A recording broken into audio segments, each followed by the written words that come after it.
우리 온라인으로 가정에서 예배드리는 성도님들 환영하고 축복합니다. 또 현장에 나오셔서 예배하는 우리 성도들 환영하고 축복합니다. 우리 옆 사람하고 같이 인사 나누십시다. 말씀 가까이로 나아가십시다. 벌써 7월입니다. 세월이 언제 이렇게 흘렀나 싶은 생각이 들어집니다. 2월달 코로나가 소식이 들려질 때에 한 4월, 5월이면 그래도 좀 종식되어지지 않을까, 잠잠해지지는 않을까, 뭐 그런 기대를 했습니다만은 벌써 7월달이 되어버렸습니다. 우리는 자주 벌써 토요일이야, 벌써 주일이야, 뭐 이런 표현들을 합니다. 그렇습니다. 사실 하루하루가 얼마나 분주하고 얼마나 빠르게 움직이는지 몰라요. 시인이 노래하듯이 세월은 화살같이 빨리 흐른다라고 하는 말이 분명한 것 같습니다. 자, 그런데 아무리 우리의 현실이 바쁘게 움직이고 분주하게 돌아간다고 할지라도 우리 안에 꼭 챙겨야 될 것들은 있지요. 여러분들의 개인 인생사에서 세상이 어떻게 돌아가든지 그 속에서 꼭 챙겨야 될 그 어떤 것들이 있습니다. 각자마다 다 다르겠죠. 그 어떤 것들이라고 하는 것은 특별히 영적인 차원에서 우리 신앙인들은 영혼의 순례자이니까 영혼의 순례자로 살아가는 우리들 한 사람 한 사람이 영적으로도 챙겨야 될 뭐 이것저것이 있습니다만 그 가운데 하나 영적 필수품, 그거 오늘 살펴보려고 합니다. 좀 우리는 집중해서 하나에 초점을 맞춥니다. 하나님의 말씀이라고 하는 것. 이스라엘에 왕을 세우게 되어지면은 신명기 17장에 가면은 왕이 주의해야 할 몇 가지들을 지침들을 제시를 합니다. 첫 번째가 17장 16절에 보면은 병사와 말 있죠. 군사력인 거죠. 병마를 많이 두지 말라. 첫 번째 말씀을 합니다. 두 번째는 17절에 가면은 아내를 많이 두지 말라. 성적인 문제인 거죠. 아내를 많이 두지 말라. 세 번째는 은금을 쌓지 말라. 재물 축적하지 말라라고 하는 거죠. 사실은 뭐 고대 사회나 지금이나 앞으로도 마찬가지겠죠. 지도자들에게, 또 지도자가 아니더라도 모든 사람에게 유혹거리가 있습니다. 무엇일까요? 힘과 권력에 대한 유혹거리가 되겠죠. 그리고 성에 대한, 성적인 쾌락에 대한 유혹이 있겠죠. 그리고 재물에 대한, 돈에 대한 유혹이 있습니다. 뭐 리더들은, 지도자들은 지도자들대로 있고 우리 평범한 일반 서민들은 또 일반 서민들대로 우리에게 끊임없이 다가오는 유혹거리라고 생각을 합니다. 그런데 왕에게 이런 병마를 많이 두는 것, 아내를 많이 두는 것, 또 은금을 쌓는 것, 이런 것도 유혹거리지만은 왕에게 더 중요한 지침이 하나 있습니다. 8절에서 20절 말씀에 보면은 왕 위에 오르거든 율법서의 등사본을 준비해 가지고 그것을 레위 제사장 앞에서 책에 기록합니다. 그리고 평생에 자기 왕 옆에 둡니다. 그리고 그 말씀을 읽는 거예요. 계속해서 읽으면서 무엇을 배우는가 하면 여호와 경외하기를 배우는 겁니다. 하나님을 경외하는 법을 배우고, 그래서 그 율법의 말씀이 주는 규례와 지침대로 통치를 해 나가게 되어지면은, 그러면 하나님께서 너의 왕위를, 그리고 그의 나라를 영원하게 지켜줄 것이고, 너가 유혹에 흔들리지 아니하도록, 타락하지 않도록, 부패하지 않도록 지켜줄 것이다 약속을 했습니다. 이게 뭐 비단 이스라엘의 왕에게 주어지는 그런 지침서는 아니겠지요. 우리 모두 베드로 사도가 말하듯이 저와 여러분들은 이미 왕같은 제사장이 아니겠습니까? 왕같은 제사장인 성도들이 이 땅을 살아가는 동안 챙겨야 될 영적인 필수품이 여러 가지가 있겠지만 그 가운데 특별히 하나님의 말씀이라고 하는 것, 하나님의 말씀이라고 하는 것, 하나님의 말씀을 여러분들의 곁에 두고 평생토록 매일매일 그 말씀을 읽고 묵상하고 지켜 행하게 될 때에 우리는 하나님의 사람으로서 아름다운 인생의 흔적을 남길 수가 있을 것입니다. 가정에서, 직장에서, 이웃관계 속에서, 교회 속에서. 저와 여러분들의 삶 속에 아무리 분주하고 아무리 바쁘고 복잡한 일들이 많을지라도 하나님의 말씀만은 철저하게 챙길 수 있는 저와 여러분들 다 되어지기를 바랍니다. 왜 챙겨야 되느냐? 이유가 있습니다. 잠언서 13장 13절 말씀 보면은 말씀을 멸시하는 자는 자기에게 패망을 이루고 계명을 두려워하는 자는 상을 받느니라. 사랑하는 성도 여러분, 저와 여러분들이 사는 동안 하나님의 말씀을 멸시하지 말고 하나님의 말씀을 등한히 하지 말고 하나님의 말씀을 멀리 하지 말고 가까이 해서 하나님의 말씀에 우리에게 주는 그 모든 보상과 축복들을 저도 여러분들도 다 받아 누릴 수 있기를 주의 이름으로 축복합니다. 자, 이 말씀이 나에게 어떻게 다가오는지 한번 보십시다. 여러분들에게는 어떻게 다가오는지 한번 점검해 보십시오. 여러분들 요즘 여러분들의 기쁨과 즐거움이 무엇입니까? 여러분들에게 낙이 되어지는 것이 무엇입니까? 사람마다 다 다르겠죠. 요즘 여러분들이 사랑하는 애착을 가지는 것이 무엇입니까? 사람들마다 다 달라요. 지금 정부에서 부동산을 아주 강력하게 규제를 해 나가고 있습니다. 그래서 많은 변화들이 일어나는데 그 변화들 가운데 하나 일어나는 풍속도가 무엇인가 하면요, 요즘에 시중에 5만 원권짜리 지폐가 사라지고 있답니다. 누군가가 모으고 있다는 얘기죠. 예, 누군가가 모으고 있다는 얘기입니다. 그리고 또 하나는 많은 사람들이 지금 어디로 몰려드는가 하면 골든바, 금붙이 있죠, 그죠? 골든바를 산답니다. 부동산을 규제를 하게 되어지니까. 이게 무엇입니까? 사람들의 마음이 어디에 가 있다는 거 하는 거면 돈에 가 있다고 하는 것이고 재물에 가 있다고 하는 것이고 금붙이에 가 있다라고 하는 거겠지요. 그것이 우리의 기쁨이고 즐거움이고 낙을 주는 것이고 행복감을 주는 것이고, 그래서 그것을 사랑하고 애착감을 가지고 있는 우리의 현실, 뭐 누구는 여기에서 자유롭겠습니까? 다 우리 마음속에 기본적으로 깔고 있는 마음이겠죠. 그런데 다윗을 한번 주목해 보겠습니다. 다윗을, 시편 119편을 기록한 다윗, 그는 뭐라고 말씀하는가 하면요, 시편 119편 127절에 이렇게 말씀합니다. 그러므로 내가 주의 계명들을 금 곧 순금보다 더 사랑하나이다. 참 놀랍지요, 그죠? 예. 사랑이 달라요. 사랑의 대상이. 119편 72절 말씀 보실까요? 72절 말씀. 주의 입의 법이 내게는 천천 금은보다 좋습니다. 예. 이 다윗의 기쁨과 즐거움은, 행복은 어디에 있는가 하면은 주의 말씀이에요. 말씀. 예. 이렇게 그의 마음과 생각이 말씀에 꽂혀 있다 보니까 이 말씀이 다윗에게 어떤 맛을 주는지 한번 보십시다. 시편 19편 10절 말씀입니다. 시편 19편 10절 말씀. 금 곧 많은 순금보다 더 사모할 것이며 꿀과 송이꿀보다 더 달도다. 또 한 구절, 시편 119편 103절 말씀입니다. 103절 말씀. 주의 말씀의 맛이 내게 어찌 그리 단지요 내 입의 꿀보다 더 다니이다. 저도 달달한 꿀 좋아하거든요.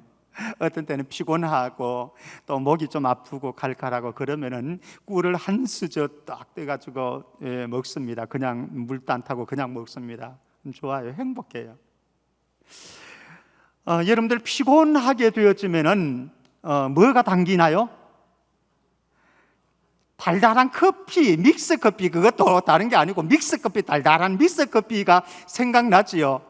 저도 그냥 아메리카노 보통 마십니다만은 때로는 날이 좀 꾸무리하고 또 아니면 피곤하고 뭐 그럴 때는 믹스 커피를 타가지고 마십니다.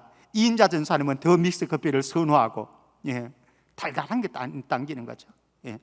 그런데 어떤 사람은, 다윗에게는 이 말씀이 꿀과 송이꿀보다 더 단데, 어떤 사람에게는요, 잠이 안 오면은 뭐를 읽는가 하면은 성경책을 읽는답니다.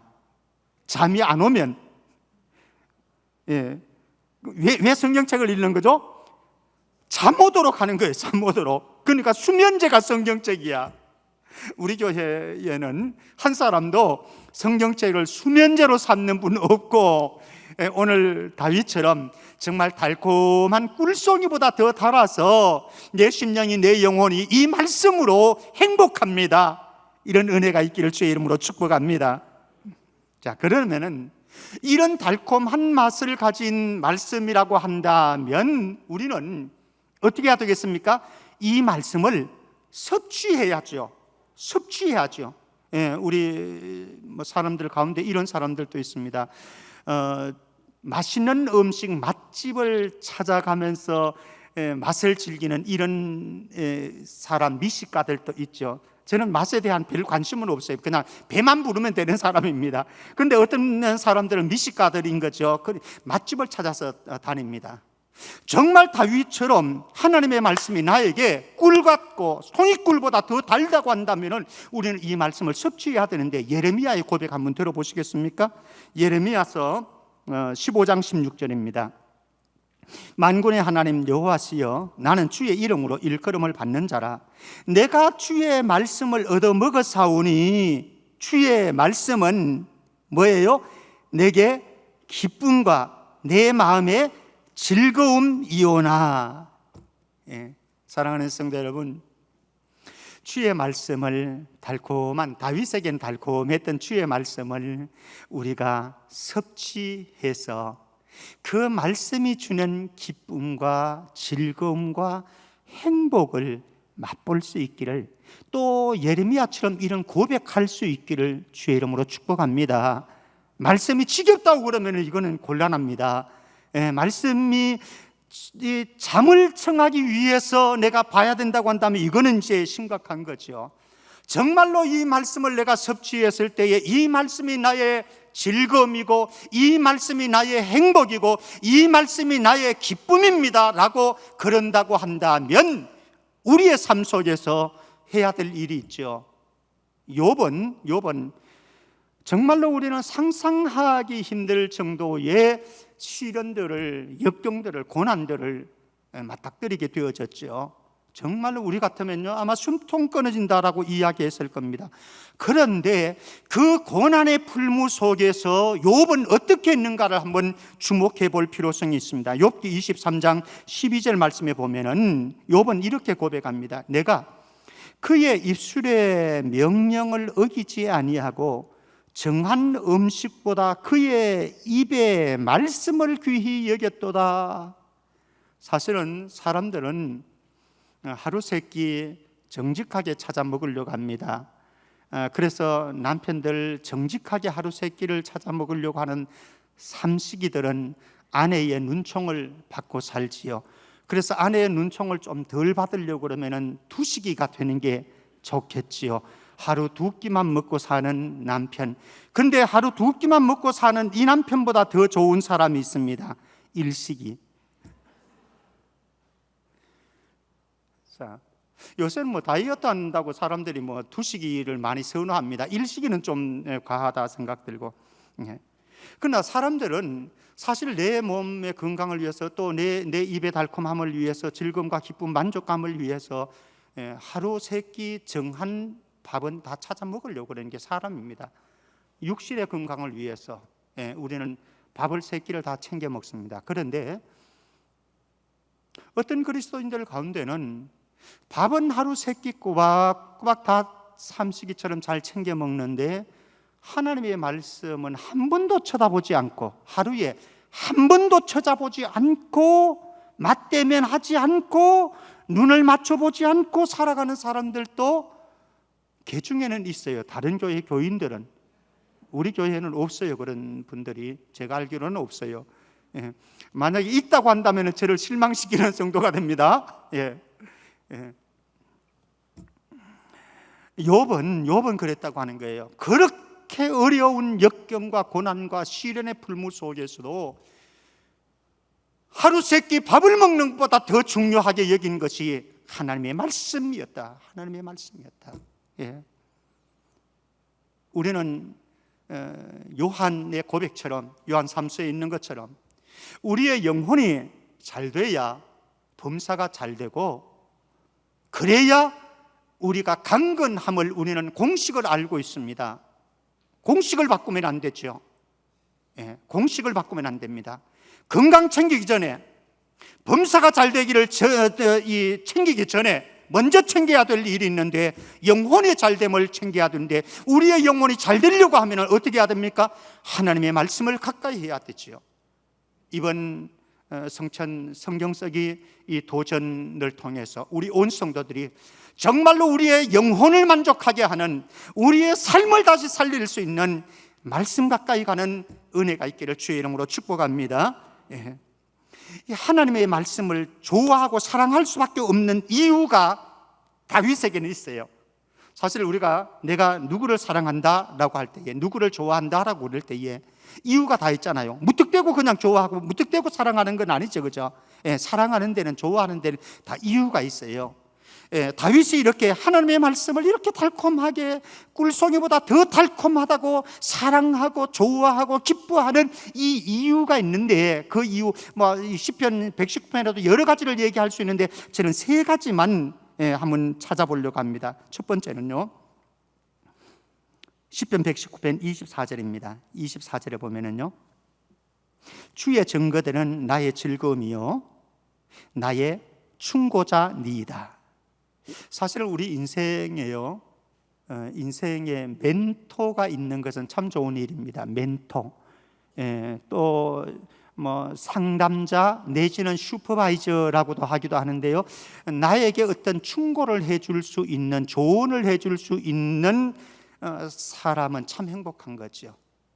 저도 제 인생에 또 목회하면서 어려움 봉착할 때마다 함께 나누는 그런 소중한 친구들이 있습니다. 상담자가 되어주기도 하고요, 충고자가 되어주기도 하고, 그리고 때로는 제가 가까이 하는 교수님들이 있는데 그 교수님들에게 조언도 받지요. 그러나 우리의 인생에 친구를 통해서, 가족을 통해서, 또 선후배를 통해서, 어떤 성숙한 장로님, 권사님들을 통해서 조언을 받는 것도 매우 소중하지만, 하나님의 말씀을 통해서 하나님의 말씀이 우리 한 사람 한 사람에게 주는 조언과 충고를 받을 수 있기를 주의 이름으로 축복합니다. 하나님의 말씀이 바로 우리의 충고자, 나의 충고자라고 하는 겁니다. 자, 두 번째, 이 다윗은 하나님의 말씀을 시편 110편 50절에서 이렇게 고백합니다. 이 말씀은 나의 고난 중에 위로라, 주의 말씀이 나를 살리셨기 때문이니이다. 사실은 우리에게 인생의 고난이 다가오면은요, 그 고난이 우리의 마음을 짓누릅니다. 마음을 짓누르다 보면은요, 자신감도 없어지고 절망감이 찾아옵니다. 그러면은 내 삶은 죽어지는 거죠. 좌절하고 심지어는 죽음을 선택하기도 하고, 이게 우리의 인생입니다. 그런데 고난 중에 하나님께서 나에게 주시는 위로를 경험한다고 한다면, 고난의 풀무 속에서도 우리는 결코 좌절하지 아니하고, 낙담하지 아니하고, 포기하지 아니하고, 죽음을 운운하지는 않겠지요. 오늘 말씀 있는 것처럼 주의 말씀이 나를 살리셨기 때문입니다. 여러분들을 살릴 수 있는 하나님의 말씀이 고난 가운데 있는, 막막한 가운데 있는 여러분들 한 분 한 분에게 하나님의 위로의 음성으로 들려오기를 주의 이름으로 축복합니다. 저도 참 힘겨운 때가 있었습니다. 그 힘겨운 때에 기도하기 위해서 들어갔습니다. 기도하기 전에 먼저 하나님의 말씀을 묵상하고 기도하려고 말씀을 펼쳤습니다. 그런데 에스겔서를 저한테 주는 거예요. 그 말씀을 부여잡고 기도하고 그런데 그 말씀이 저에게 얼마나 큰 위로가 되었던지, 그래서 그 어려운 일들을 능히 이겨낼 수가 있었습니다. 여러분들 혹시 어려움에 봉착되어 있고 막막함에 봉착되어 있는 분들이 있다고 한다면 하나님의 위로를 기다리는데, 하나님의 위로가 무엇을 통해서 오는가, 여러 방법이 있지만은 하나님이 위로하시는 아주 중요한 도구는 첫째는 무엇인가 하면 하나님의 말씀이라고 하는 거죠. 이 말씀이 여러분들을 살리는 놀라운 위로가 있기를 주의 이름으로 축복합니다. 세 번째입니다. 나의 충고자이고 고난 중에 위로가 되어지고, 시편 119편 105절 말씀에 보면은 이 하나님의 말씀은 내 삶의 등이요 빛이라고 고백합니다. 한번 105절 말씀 제가 봅니다. 주의 말씀은 내 발의 등이요 내 길의 빛이니다. 사실 캄캄한 밤에 길을 걷는다고 하는 건 참 위험합니다. 근데 등만 하나 딱 들고 있으면 걱정이 없어요. 걱정이 없어요. 내 인생에 막막합니다. 내 인생을 걸어가는 길들이 보이지를 않습니다. 암흑처럼 막막한 상황 속에서도 빛이 나에게 비춰집니다. 말씀의 빛이 나에게 비춰주는데 길이 보이네요. 길이 보이네요. 어떤 길을 가야 될지, 어떻게 살아가야 될지 길이 보여집니다. 이 말씀이 여러분들의 어두운 심령과 어두운 영혼과 어두운 길들을, 어두운 인생을 밝히는 빛이고, 그리고 등불이 되어지는 은혜가 있기를 바랍니다. 적어도 우리는 우리의 삶 속에 영적인 여정을 걸어가는 동안 주님의 말씀은 나의 충고자입니다. 주님의 말씀은 고난 중의 위로입니다. 주님의 말씀은 내 삶의 등불이고 내 삶의 빛입니다. 이런 고백이 여러분들 한 분 한 분의 심령 속에서 일어나기를 주의 이름으로 축복합니다. 이 고백이 일어나요. 이 고백이 주의 말씀은, 주님의 말씀은 이런 것입니다. 이런 것입니다. 이거는 다윗의 고백이지만 여러분들 안에는 또 다르게 나타날 수 있겠죠. 그죠? 여러분들의 개인적인 고백을 한번 들어보십시오. 해보십시오. 주의 말씀은 나에게 이런 것입니다. 이런 것입니다. 그 다음으로 하나님의 말씀을 우리가 가까이 할 때마다 결단해야 될 세 가지 한번 보려고 합니다. 세 가지 결단이 필요합니다. 이번 성경 쓰기를 하면서도 우리가 세 가지 결단을 했으면 좋겠습니다. 첫 번째는 119편 147절 148절입니다. 내가 날이 밝기 전에 부르짖으며 주의 말씀을 바라싸우며 주의 말씀을 조용히 읊조리려고 내가 새벽녘에 눈을 뜬나이다. 새벽녘에 눈을 뜬나이다. 왜? 하나님의 말씀 보려고. 첫 번째 우리는 결단해야 됩니다. 하나님의 말씀을 가까이 하기 위해서 생활 패턴을 조정하겠습니다. 이 결단이 있어야 돼요. 생활 패턴을 조정하겠습니다. 사실은 우리가 잠 다 자고 영적인 삶을 챙길 수가 없습니다. 여러분들 하고 싶은 일들 다 하고 할 수는 없어요. 이번에 하나님의 말씀을 가까이 하는 것을 무엇보다 우선순위에 두십시오. 우선순위에 두고 그 다음에 우리의 생활 패턴을 조정하십시오. 생활 패턴을. 필요하다고 한다면 아침에 새벽에 일어나시고, 필요하다고 한다면 저녁에 늦게 주무시고, 필요하다고 한다면 점심시간 줄이시고, 어찌하든지 내 생활 패턴을 조정해야 됩니다. 조정하고 어디에 두는가 하면 하나님의 말씀에 두는 거예요. 우리 성도들 가운데 가게 하시는 분들도 있습니다. 기업 하시는 분들도 있습니다. 여러분들 요 시간을 우선순위를 두고 요 시간에 다른 것들을 조정하십시오. 다른 것들을. 두 번째입니다. 우리가 결단해야 될 또 다른 생활 패턴을 조정하겠다고 하는 결단과 더불어서 두 번째는 119편 133절 말씀 보면은 이렇게 말씀합니다. 나의 발걸음을 주의 말씀에 굳게 세우시고 어떤 죄악도 나를 주관하지 못하게 하소서. 말씀에 통제받겠다고 하는 결단을 내려야 됩니다. 말씀에 통제받겠다고 하는, 우리가 말씀을 읽는 것이 중요한 게 아니에요. 여러분들이 말씀을 쓰는 것, 필사하는 게 중요한 게 아니에요.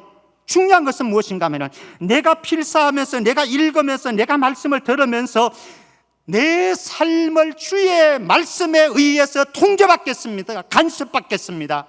이렇게 되어지면요, 우리의 삶이 죄가 죽어집니다.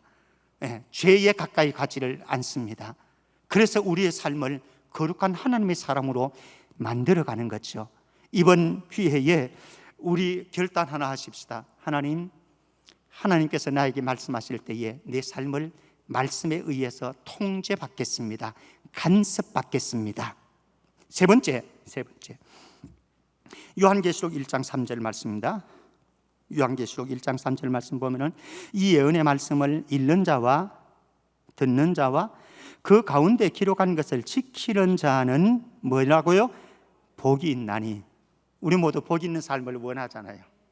복 있는 삶을 원하는데 아주 간단한 비결 말씀해 주었어요. 주의 말씀, 이 예언의 말씀을 읽는 자 복되다, 듣는 자 복되다. 그런데 읽는 것도 듣는 것도 묵상하는 것도 복되지만 더 중요한 것, 그 말씀을 지키는 자가 진짜 복 있다. 우리 온 성도들 정말로 이번에 마태복음을 통해서 또 잠언서를 통해서 주의 말씀이 나에게 들려질 때에 이 말씀이 나를 주관하도록 해서 이 말씀이 우리의 삶의 현장에서 내 삶에 적용해서 적용의 열매가 아름다운 변화로 일어나기를 주의 이름으로 축복합니다. 자, 성경 쓰기에 도전할 때에 우리 네 가지 기도 제목이 있습니다. 네 가지 기도 제목들입니다. 여러분들 마음속으로 받으십시오. 첫 번째 기도 제목입니다. 하나님의 사람으로 온전케 빚어주십시오라고 하는 기도 제목입니다. 디모데후서 3장 16절 17절 말씀입니다. 모든 성경은 하나님의 감동으로 된 것으로 교훈과 책망과 바르게 함과 의로 교육하기에 유익하니 이는 하나님의 사람으로 온전하게 하며 모든 선한 일을 행할 능력을 갖추게 하려 함이라. 이번에 성경 읽으면서 우리 기도하십시다. 어떤 기도요? 하나님, 이번에 성경 읽고 성경을 필사 쓰면서 내가 하나님의 사람으로 온전하게 빚어져 갈 수 있도록 축복해 주옵소서. 우리의 중요한 목표 아니겠습니까? 하나님의 사람으로 온전하게 빚어져 가는 것, 말씀이 우리를 그렇게 만들 거예요. 저는 한 달 동안 정말로 우리가 말씀에 또 부복하고 나간다고 한다면 하나님이 그렇게 하실 거라 믿습니다. 두 번째는요, 사도행전 2장 37절입니다. 사도행전 2장 37절. 그들이 이 말을 듣고 베드로의 설교를 듣는 겁니다. 듣고 마음에 찔려 베드로와 다른 사도들에게 물어 이르되 형제들아 우리가 어찌할꼬 하거늘. 우리 두 번째 기도 제목입니다. 두 번째 기도는 찔림이 있게 하소서. 말씀에 의해서 찔림이 있게 하소서. 우리는 말씀에 의한 찔림을 그렇게 좋아하지는 않습니다. 그러나 따라해 볼까요? 찔림은 은혜다. 찔림은 은혜다. 정말 믿습니까? 이번에 여러분들이 잠언서를 읽든지 마태복음을 읽든지 또 두 가지를 모두 다 읽든지 그 말씀을 접하면서 여러분들 안에 많은 찔림이 있었으면 좋겠습니다. 그게 복된 거예요. 은혜 받는 거거든요. 세 번째입니다. 세 번째 우리의 기도 제목이 있습니다. 예레미야 23장 29절 말씀입니다. 예레미야 23장 29절 말씀 제가 봅니다. 여호와의 말씀이니라 내 말이 불 같지 아니하냐? 바위를 쳐서 부서뜨리는 방망이 같지 아니하냐? 이번에 세 번째 기도 제목, 이 말씀이 나에게 불과 방망이로 다가와 주십시오. 뭐로 다가와 달라고요? 불로서. 그래서 나를 태워버리는 거예요. 내 더러운 것을 태워버리고 내 잘못된 생각을 태워버리고 그리고 방망이같이 다가와서 내 완악한 심령을 깨뜨리고 내 잘못된 습관들을 깨어버리고 부수어버리고, 그래서 이제는 하나님께서 기뻐하는 삶을 향해서 내 출발하겠습니다. 이런 기도 제목, 불과 방망이로 나에게 다가와 주시기를 원합니다. 마지막 네 번째 기도 제목입니다. 히브리서 4장 12절 말씀. 히브리서 4장 12절 말씀.